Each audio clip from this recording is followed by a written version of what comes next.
जब भी कभी आप रोड से जाते हुए कोई जैगवार कार जाएगी तो उस रोड पे जितने भी लोग रहेंगे उन सब की नजरें उस जैगवार कार की ओर टिकी रहेगी। जब आप कभी मुंबई के गेटवे ऑफ इंडिया को विजिट करेंगे तब आपको सामने एक बहुत ही खूबसूरत ओल्ड बट रिच होटल दिखेगा।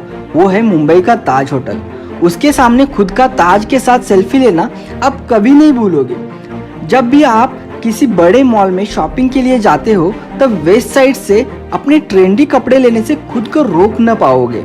अपने दोस्तों के साथ या कोई बिजनेस मीट समय कॉफी लेना हो तो जरूर आप स्टारबक्स को ही चुनेंगे। ऑनलाइन ग्रोसरी लेना हो तो बिग बास्केट, ज्वेलरी लेना हो तो Tanishq, global fashion hub Zara, affordable and trendy दोनों को चुनना हो तो जुडियो, वियरिंग ब्रांड्स लेने हो तो फास्ट ट्रैक, हवाई सफर के लिए एयर इंडिया या विस्तारा, सॉफ्टवेयर कंपनी बोली तो TCS, four wheeler, family and industrial vehicle लेनी हो तो टाटा मोटर्स, इंश्योरेंस लेना हो तो Tata AIA life insurance, curl fit, Tata power, Tata steel, Tata sky, Tata technology, Tata pigment, Tata international, ऐसे ढेर सारे कंपनीज की लिस्ट आएगी।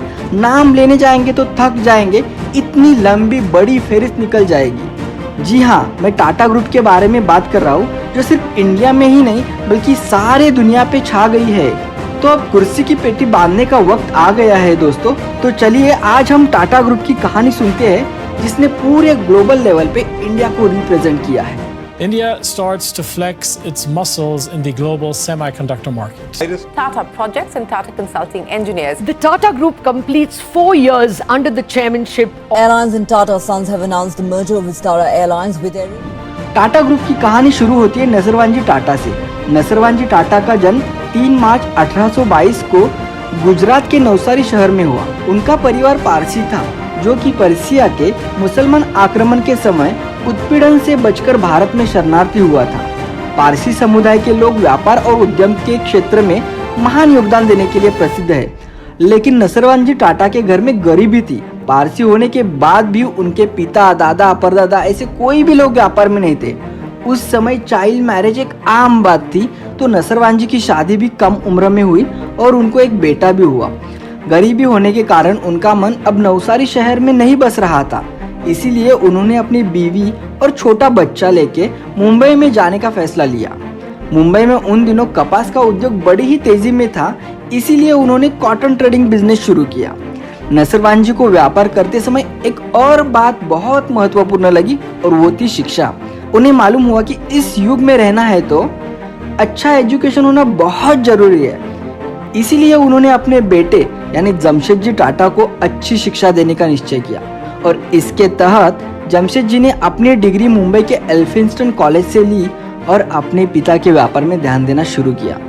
जमशेदजी अपने पिता की कंपनी में काम करते समय से ही उन्होंने भारत के बाहर के देशों के साथ अपना व्यापार बढ़ाना शुरू किया। 1868 में उन्होंने 21,000 पूंजी के साथ एक व्यापारिक कंपनी की स्थापना की और यहीं पे टाटा ग्रुप की नींव रखी गई। उसके बाद उन्होंने 1869 में चिंचपोकली में एक दीवाली उद्योग को खरीदा जिसे उन्होंने बाजारी कपास मिल में बदल दिया, जिसे अलेक्जेंड्रा मिल के नाम से पुनर्निर्मित किया। उसी मिल को 2 साल बाद लाभमयी दाम पर बेच दिया। बाद में 1874 में जमशेदजी टाटा ने नागपुर में central India spinning weaving and manufacturing company की स्थापना की, क्योंकि यह उनके लिए एक उचित स्थान लगा जहां वह एक और व्यापारिक प्रयास स्थापित कर सकते थे। इस असामान्य स्थान के कारण मुंबई के लोगों ने टाटा को ताना मारा, क्योंकि उन्होंने यह बुद्धिमानी से नहीं लिया कि वह भारत के कॉटनोपोलिस के रूप में जाने जाने वाले मुंबई में कपास व्यापार करने का सही फैसला क्यों नहीं किया। उन्हें समझ में नहीं आया कि वह नवनिर्मित व्यापार के लिए प्रतिकूल नागपुर में क्यों गए। हालांकि टाटा का नागपुर में चयन उनकी सफलता के लिए बना। मुंबई के विपरीत नागपुर में भूमि सस्ती और संसाधनों के लिए तत्पर उपलब्ध थी। यहाँ पर पर्याप्त खेती की उपज थी, वितरण आसान था और सस्ती भूमि ने नागपुर में रेलवे के संधान को भी बढ़ावा दिया, जो शहर को और विकसित कर दिया। 1877 में टाटा ने नई कॉटन मिल यानी इम्प्रेस मिल की स्थापना की। उनके जीवन में 4 लक्ष्य थे। एक आयरन एंड स्टील की कंपनी, दूसरा विश्व स्तरीय शिक्षा संस्थान, तीसरा अनोखा होटल और चौथा हाइड्रो इलेक्ट्रिक पावर प्लांट। उनके जीवन के दौरान केवल होटल ही वास्तविकता बनी, जिसका उद्घाटन 3 दिसंबर 1903 को मुंबई के कोलाबा किनारे पर ताजमहल होटल के रूप में किया गया था। उस समय यह भारत का एकमात्र होटल था जिसमें इलेक्ट्रिसिटी थी। उन दिनों स्वदेशी आंदोलन जोर धरने वाला था। हालांकि जब तक टाटा जी जीवित थे वे इसी तत्वों का प्रतिनिधित्व करते थे। स्वदेशी एक राजनीतिक आंदोलन था जो ब्रिटिश भारत में घरेलू उत्पादों के उत्पादन को प्रोत्साहित करता था और इंपोर्टेड गारमेंट्स का बहिष्कार करता था। इसके सिद्धांतों से पूरी तरह प्रभावित होकर टाटा ने बॉम्बे में अपनी नई कॉटन मिल को स्वदेशी मिल कहा। इस नई मिल के लिए मूल विचार यह था कि मैनचेस्टर से आने वाले मुलायम कपड़े की तरह बेहतरीन कपड़ा उत्पन्न किया जाए। टाटा ने विदेश से आने वाले इंपोर्ट की संख्या को कम करने के लिए मैनचेस्टर कपड़े की तुलना में समान गुणवत्ता का कपड़ा उत्पादित करना चाहा। उन्होंने भारत को हर प्रकार के कपड़ों के प्रमुख निर्माता बनाने के लिए भारत के लिए एक सपना देखा। वे चाहते थे कि भारत वह बेहतरीन कपड़े बनाए जिनके लिए भारत के प्राचीन बुनने वाली प्रसिद्ध थे। टाटा ने भारत के विभिन्न हिस्सों में कपास की खेती में सुधार करने के विभिन्न तरीकों का प्रयोग करना शुरू किया। जमशेद जी की मृत्यु के बाद उनके बड़े बेटे दोराबजी टाटा 1904 में चेयरमैन बने। सर दोराबजी ने 1907 में Tata iron and steel company यानी टिस्को की स्थापना की। अब वो टाटा स्टील के रूप में जाने जाती है। कंपनी के ग्लोबल एम्बिशन देखते हुए टाटा लिमिटेड ने अपना फर्स्ट ओवरसीज ऑफिस लंदन में खोला। संस्थापक के लक्ष्यों का पालन करते हुए पश्चिमी भारत का पहला हाइड्रो इलेक्ट्रिक पावर प्लांट शुरू किया गया, जिससे टाटा पावर की शुरुआत हुई। एक और सपना, Indian institute of science Bangalore की स्थापना की गई, जिसमें कई सारे स्टूडेंट ने 1911 में फर्स्ट एडमिशन लिया। JRD टाटा को 1938 में टाटा समूह के अध्यक्ष नियुक्त किया गया। उनके अध्यक्षता के दौरान टाटा समूह की संपत्ति का आकलन 101 मिलियन US से अधिक 5 बिलियन US तक बढ़ गया। JRD टाटा ने जब ग्रुप का कारोबार अपने हाथ लिया तब 14 कंपनी से शुरू होकर 95 कंपनीज का एक विशाल संगठन बन गया था। नए क्षेत्र जैसे कि chemicals, technology, cosmetics, marketing, engineering, manufacturing, T and software services जैसे कई सारे फील्ड में अब टाटा ग्रुप काम करने लगा। 1932 में JRD ने एक एयरलाइन की स्थापना की जिसे टाटा एयर सर्विसेज के नाम से जाना जाता था। 1953 में भारत सरकार ने एयर कॉरपोरेशन एक्ट पारित किया और टाटा ग्रुप की टाटा एयर सर्विसेज की अधिकांश हिस्सेदारी खरीदी। हालांकि JRD टाटा 1977 तक अध्यक्ष के रूप में जारी रहे। 1945 में टाटा मोटर्स की स्थापना हुई, जिसका पहला ध्यान लोकोमोटिव्स पर था। 1954 में डेमलर बेंच के साथ जॉइंट वेंचर बना के कमर्शियल मोटर्स के बाजार में प्रवेश किया। 1968 में टाटा कंसल्टेंसी सर्विसेज की स्थापना हुई।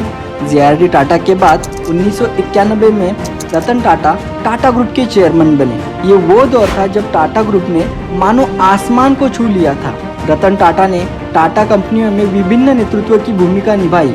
उन्होंने टाटा मोटर्स में महत्वपूर्ण भूमिका निभाई, विशेष रूप से टाटा इंडिका के डेवलपमेंट एंड लॉन्च में, जो भारत की पहली स्वदेशी तैयार कार थी। रतन टाटा ने रणनीतिक अधिग्रहण और गठबंधन के माध्यम से टाटा समूह का ग्लोबल एक्सपेंशन किया। उनके कार्यकाल में हुए कुछ प्रमुख अधिग्रहणों में Tetley tea, Jaguar and land rover, Corus group अब टाटा स्टील यूरोप में शामिल है। Under the Ratan Tatas leadership Tata Motors ने 2008 में टाटा नैनो लॉन्च की, जो वर्ल्ड्स मोस्ट अफोर्डेबल कार थी। रतन टाटा टाटा समूह के इतिहास में एक प्रमुख व्यक्ति है जिन्होंने उसकी वृद्धि और आधुनिकीकरण में महत्वपूर्ण भूमिका निभाई। वे अपने दूरदर्शिता और टाटा समूह को एक वैश्विक रूप में पहचानने के लिए साथ ही टाटा के मूल्यों और नैतिकता को बनाए रखने का प्रयास करते रहे। रतन टाटा एक बिजनेसमैन तो थे ही, लेकिन वो एक सोशल वर्क में विश्वास रखते थे। रतन टाटा ने शिक्षा, स्वास्थ्य सेवाएं, ग्रामीण विकास, जीविका उत्पादन और गरीबी को कम करने के क्षेत्रों में टाटा ट्रस्ट के माध्यम से कई महत्वपूर्ण पहलुओं का समर्थन किया है। उन्होंने प्राकृतिक आपदाओं में राहत, रोगीकरण और आश्रित समुदायों के पुनर्निर्माण के लिए योगदान दिया है। साथ ही वे पर्यावरणीय मुद्दों के लिए भी चिंता व्यक्त करते हैं और साइकिल से चालित उपकरणों के लिए प्रोत्साहन देते हैं। उनका समाज के प्रति समर्पण उनकी विरासत का एक महत्वपूर्ण हिस्सा रहा। बहुत से क्षेत्रों में उन्होंने लोगों की जिंदगियों पर गहरा असर डाला है, जिसमें समाज में सकारात्मक बदलाव और लोगों की जिंदगी में सकारात्मक परिवर्तन का महत्व बढ़ाया गया। ज्यादा आयु होने के कारण रतन टाटा जी के जगह 2017 में नटराजन चंद्रशेखरन टाटा ग्रुप के नए चेयरमैन बने, जो आज भी इस पद पर कार्यरत है। नटराजन जी के लीडरशिप के अंडर हाल ही में टाटा ग्रुप ने एयर इंडिया के भारत सरकार से बिडिंग के तहत टाटा ग्रुप में शामिल किया। इससे एयर इंडिया का टाटा ग्रुप से पुराना रिश्ता बरकरार रहा। आज भी टाटा ग्रुप का अलग अलग सेक्टर में एक्सपांशन जारी है और अलग अलग कंपनीज का एक्विजिशन आज भी उतने ही ताकत से शुरू है। आज टाटा ग्रुप इतना बड़ा बन चुका है कि उनके एम्प्लॉयज़ की संख्या 1 मिलियन से भी ज़्यादा है। 150 प्लस कंट्रीज में टाटा ग्रुप का कारोबार आज भी जारी है। एक एक कंपनीज की मार्केट वैल्यू लाखों करोड़ों में है। टाटा ग्रुप आज भी उतने ही दमखम से बिजनेस वर्ल्ड में अपना प्रभाव बनाए रखा है और आज भी उतने ही ताकत के साथ समाज की मदद में लगा है टाटा ट्रस्ट। टाटा ग्रुप की कहानी टाटा परिवार के सदस्यों ने पीढ़ी दर पीढ़ी देखी हुई एक ऐसी महत्वाकांक्षा है जो भारत के विकास के साथ मानवता का मापदंड बनता जा रहा है। तो ये थी टाटा फैमिली के टाटा ग्रुप की कहानी। मिलते हैं अगले वीडियो में। तो आज के लिए धन्यवाद।